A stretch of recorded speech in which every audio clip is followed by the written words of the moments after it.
So hello guys, welcome back my channel. आज हम आपको बताने वाले हैं कि एग्जाम में आने वाले जो है कुछ बहुत ही इम्पोर्टेंट क्वेश्चन है, जो कि आपको पता है ज़्यादातर जो है 5 नंबर 6 नंबर में आसानी से पूछ लिए जाते हैं। जैसे आपको पता होगा कि आपने बोर्ड एग्जाम में देखा होगा कि आते हैं केवल रासायनिक समीकरण दीजिए, या तो लिखा होता है और या फिर लिखा होता है क्या होता है जब। केवल रासायनिक समीकरण दीजिए में क्या होता है, आपको दिया रहेगा, जैसे एग्जाम्पल आपको दिया गया है यहाँ पे, फॉर्मल्डिहाइड को सांद्र NaOH के साथ गर्म करते हैं। तो अगर हम इसमें देखते हैं कि फॉर्मल्डिहाइड को NaOH के साथ अगर हम गर्म करते हैं तो क्या बनता है, तो इसको जो है यहाँ पर लिख लेते हैं आपको समझाने के लिए। यहाँ पे हमारे पास है फॉर्मल्डिहाइड, जिसका फार्मूला होता है HCHO। बहुत ही जबरदस्त तरीके से आपको बताने वाले हैं, एक ही बार में आपको समझ में आएगा। यहाँ पे जो है HCHO के जो है 2 मोल लिए गए हैं, तो हम क्या करते हैं आपको समझाने के लिए यहाँ पर 2 बार लिख देते हैं। HCHO हमने 2 बार लिखा और इसकी अभिक्रिया जो है NaOH के साथ हमें करानी है, तो यहाँ पे हम क्या लिख देते हैं, प्लस का NaOH, प्लस का NaOH। अब देखते हैं यहाँ पे बनता क्या है। सबसे पहली बात तो ये है कि यहाँ पे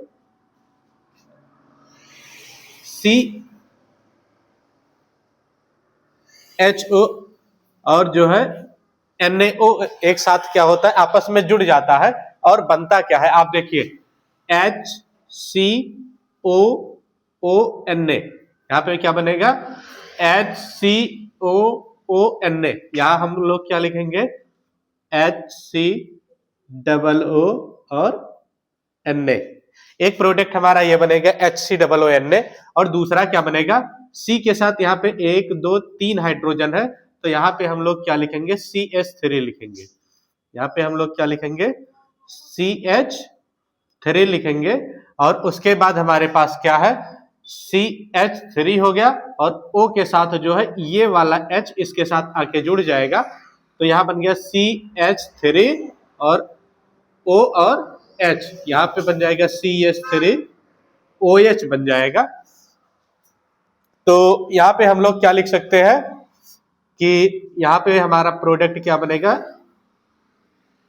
HCOONA और प्लस का हमारा क्या बनेगा, CH3OH। यहाँ हम लिखेंगे CH3OH। इस तरीके से जो है ये हमारा रिएक्शन कंप्लीट हो चुका है, और ये जो रिएक्शन है इसको हम कैनिजारो अपक्रिया के नाम से जानते हैं। कैनिजारो अपक्रिया आप यहाँ लिख सकते हैं, या फिर ऐसे ही रहने दीजिए। आप याद रखना कि जो है ये अपक्रिया कौन सी है, कैनिजारो अपक्रिया, कैनिजारो अपक्रिया।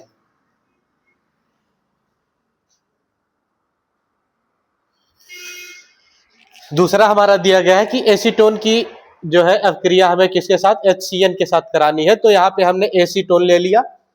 एसीटोन का फार्मूला क्या होता है, CH3COCH3, CH3COCH3, ये एसीटोन होता है।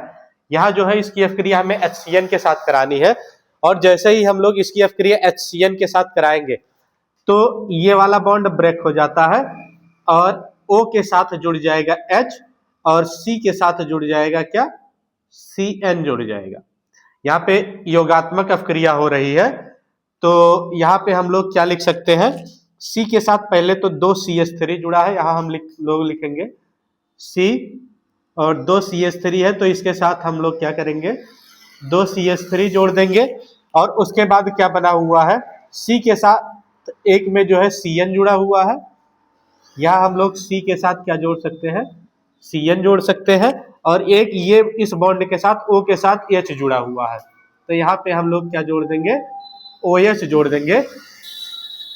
इस तरीके से हमारी ये जो है क्रिया क्या हो जाएगी, कंप्लीट हो जाएगी। और अगर आपको स्क्रीनशॉट लेना हो तो ले सकते हैं। अगला हम आपको बताने वाले हैं कि बेंजोइक अम्ल का हमें क्या कराना है, नाइट्रीकरण कराना है, या फिर कहीं कहीं आपको इसके स्थान पे मिल सकता है क्या, कि बेंजोइक अम्ल का जो है HCN से क्रिया, सॉरी HNO3 से क्रिया, किसके साथ? HNO3 से क्रिया, ऐसे भी आपको लिखा मिल सकता है, या फिर आपको लिखा मिल सकता है कि क्या, बेंजोइक अम्ल का नाइट्रीकरण किया जाता है। तो अगर हम बेंजोइक अम्ल का नाइट्रीकरण कराते हैं, एक चीज आपको बताते हैं, चाहे बेंजोइक अम्ल मतलब COOH वाला हो, कार्बोक्सिलिक एसिड वाला हो, या फिर एल्डिहाइड होता है, CHO होता है, अगर इसका जो है नाइट्रीकरण कराया जाता है तो हमेशा क्या होता है, मेटा पोजीशन जो होता है एक्टिव होता है। और बाकी जितने भी इसमें जो है कंपाउंड होते हैं, जैसे मान लीजिए एल्कोहल है, अगर यहाँ एल्कोहल हम ले लेते हैं, तो अगर एल्कोहल का हम नाइट्रीकरण कराते हैं तो यहाँ पे जो है आर्थो पोजीशन, आर्थो और पैरा पोजीशन एक्टिव होता है। लेकिन अगर हम COOH या H और CHO के साथ रिएक्शन कराते हैं तो उसमें क्या होता है, मेटा पोजीशन जो होता है एक्टिव होता है। अर्थात हम लोग क्या करेंगे, यहाँ मेटा पोजीशन पे हम एक हाइड्रोजन को प्रेजेंट कर देंगे, और यहाँ पे क्या बन जाएगा, एक ये और एक ये H और एक ये वाला और एक ऑक्सीजन H और O मिलके हमारा बन जाएगा H2O। यहाँ हमारा क्या बन जाएगा, H2O बन जाएगा। और यहाँ पे दूसरी चीज क्या बनेगी, यहाँ पे हमारे पास बचा है N बचा हुआ है और O2 बचा हुआ, क्योंकि यहाँ से एक ऑक्सीजन निकल चुका है। तो यहाँ पे हम लोग क्या करेंगे, यहाँ से हमने हाइड्रोजन को निकाला है तो इस NO2 को हम क्या करेंगे, इसी के स्थान पे जोड़ देंगे। यहाँ पे क्या हो जाएगा, बेंजीन है तो बेंजीन हम बना देंगे, और यहाँ पे COOH है तो यहाँ पे हम COOH लिखेंगे, और NO2 को हम कहाँ जोड़ेंगे, जहां से हमने हाइड्रोजन को निकाला है वहीं पे हम लोग क्या करेंगे, यहाँ पे NO2 जोड़ देंगे। आपको कुछ कॉमन चीजें और भी बताते हैं। मान लीजिए हमारे पास जो है एल्डिहाइड है, बेंजीन एल्डिहाइड, या मान लीजिए एल्किल एल्डिहाइड कोई सा भी है ओपन चेन वाला, तो इसमें जो है हम लोग बेंजीन एल्डिहाइड में ही देखेंगे, क्योंकि आर्थो और पैरा के इसी में या मेटा के बनते हैं। हमारे पास मान लीजिए बेंजीन एल्डिहाइड है और इसकी अगर हम अपक्रिया HNO3 के साथ कराते हैं, इसकी अपक्रिया किसके साथ कराते हैं, HNO3 के साथ कराते हैं, इस कंडीशन में भी हमारा क्या होगा, ये मेटा वाला जो पोजीशन है ये एक्टिव होगा। यहां से हाइड्रोजन निकलेगा, एक हाइड्रोजन ये हो जाएगा और प्लस एक ऑक्सीजन हो जाएगा, तो H मिलके H2 हो जाएगा, एक ऑक्सीजन जुड़ेगा, तो यहाँ पे फिर हमारा बन जाएगा क्या, H2O बन जाएगा। और बेंजीन है, बेंजीन के ऊपर CHO है तो हम बेंजीन के ऊपर CHO को प्रेजेंट कर देंगे। और उसके बाद जो है यहाँ पे हमारे पास बचा है NO2 बचा है, क्योंकि एक ऑक्सीजन जो है जल बनाने में पार्टिसिपेट कर चुका है, तो ये NO2 जो जुड़ेगा मेटा पोजीशन पे जुड़ेगा, क्योंकि यहाँ से हाइड्रोजन एक निकल चुका है, तो यहाँ NO2 को जो है हम मेटा पोजीशन पर जोड़ सकते हैं।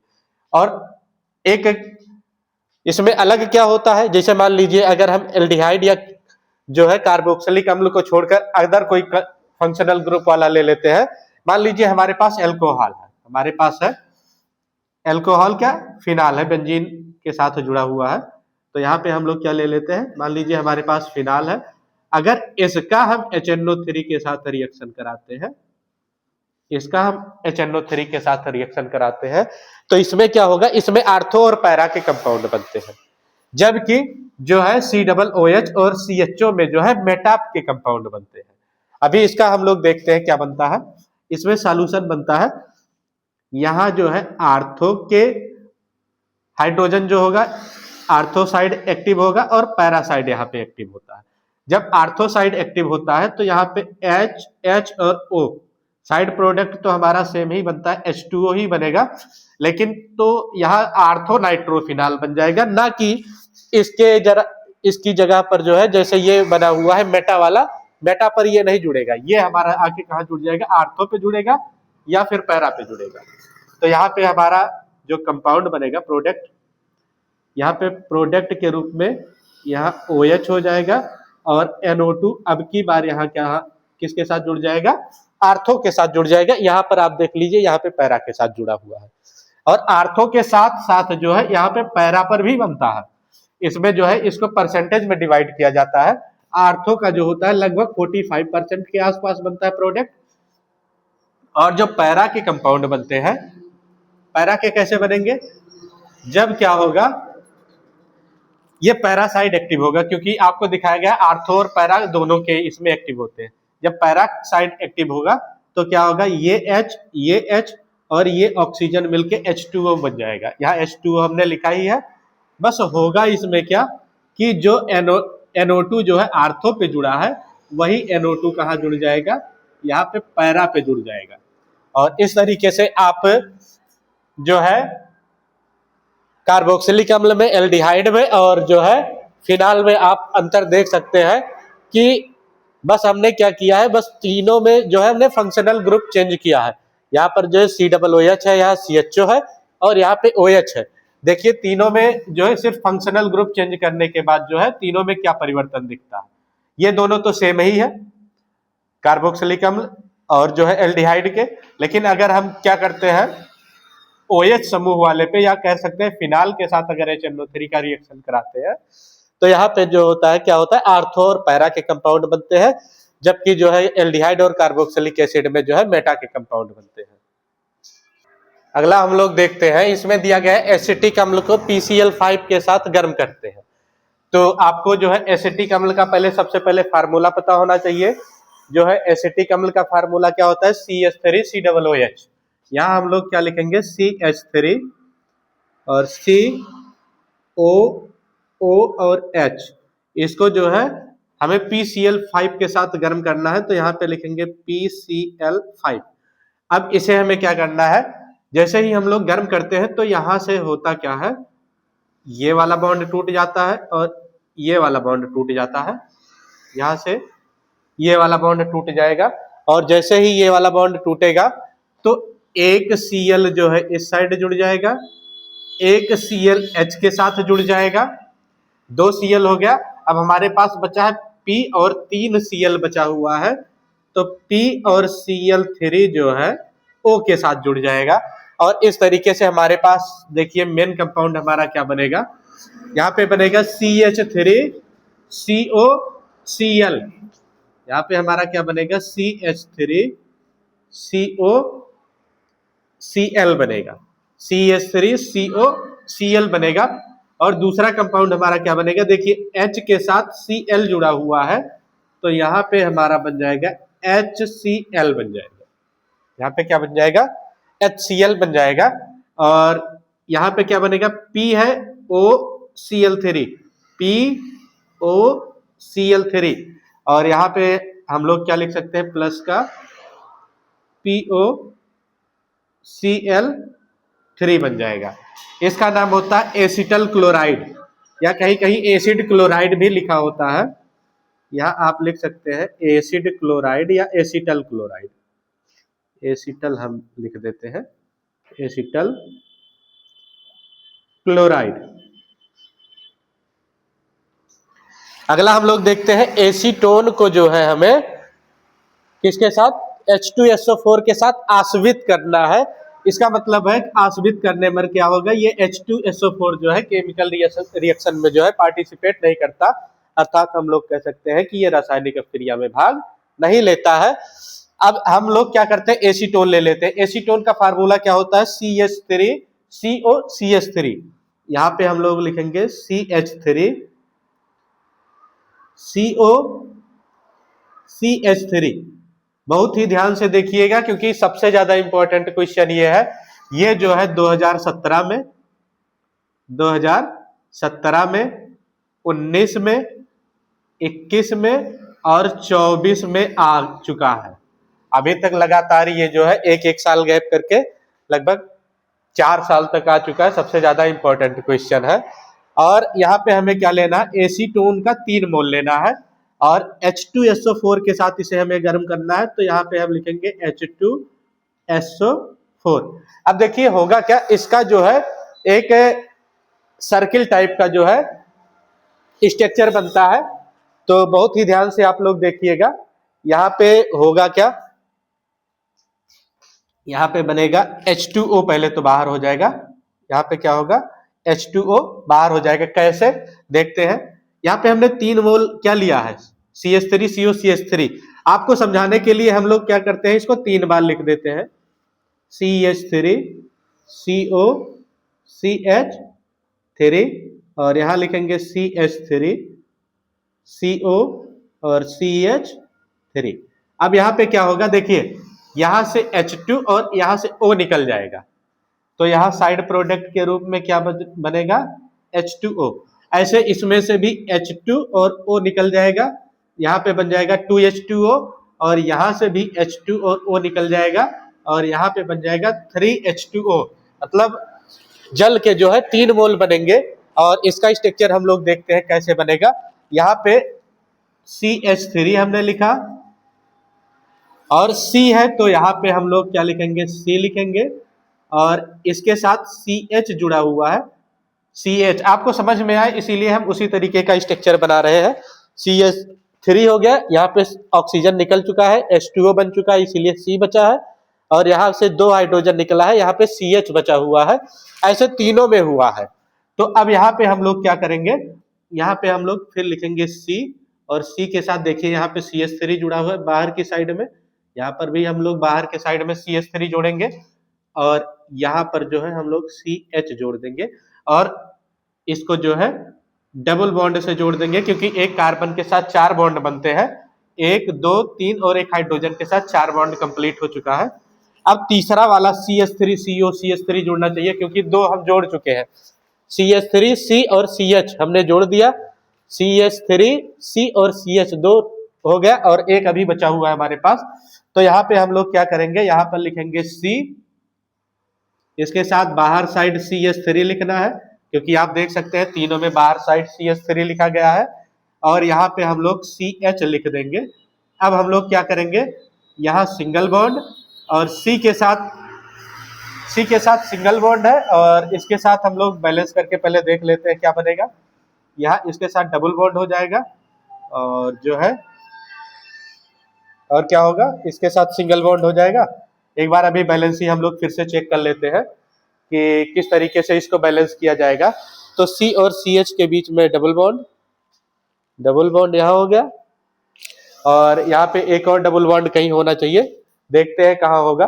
तो एक काम करते हैं ना, यहाँ पे जो है देखिए 2 2 1 3 1 4 यहाँ पे बैलेंस हो गया और 2 1 3 और 1 4 ये बैलेंस हो गया, 2 1 3 1 4 इस तरीके से बैलेंस हो चुका है और ये हमारा जो है कंपाउंड बनेगा। और इसका नाम क्या है, इसका कहीं से भी आप नंबरिंग कर सकते हैं, 1 2 3 4 5 6। तो हम लोग देखते हैं कि 3 नंबर पे CH3 जुड़ा है, 1 नंबर के साथ CH3 जुड़ा है, 3 के साथ जुड़ा है और उसके बाद 5 नंबर के साथ CH3 जुड़ा है। तो यहाँ हम लिखेंगे 1 3 5। CH3 को हम लोग मेथिल बोलते हैं और 3 CH3 है तो ट्राई मेथिल बोलेंगे। तो यहाँ पे लिखेंगे 1 3 5 और यहाँ लिखेंगे ट्राई मेथिल, क्या लिखेंगे, ट्राई मेथिल। और बेंजीन का स्ट्रक्चर बना हुआ है तो यहाँ पे हम लोग क्या लिखेंगे, बेंजीन लिखेंगे। ये हो गया 1 3 5 ट्राई मेथिल बेंजीन। और इस तरीके से जो है हमारा ये वाला रिएक्शन कंप्लीट हो चुका है।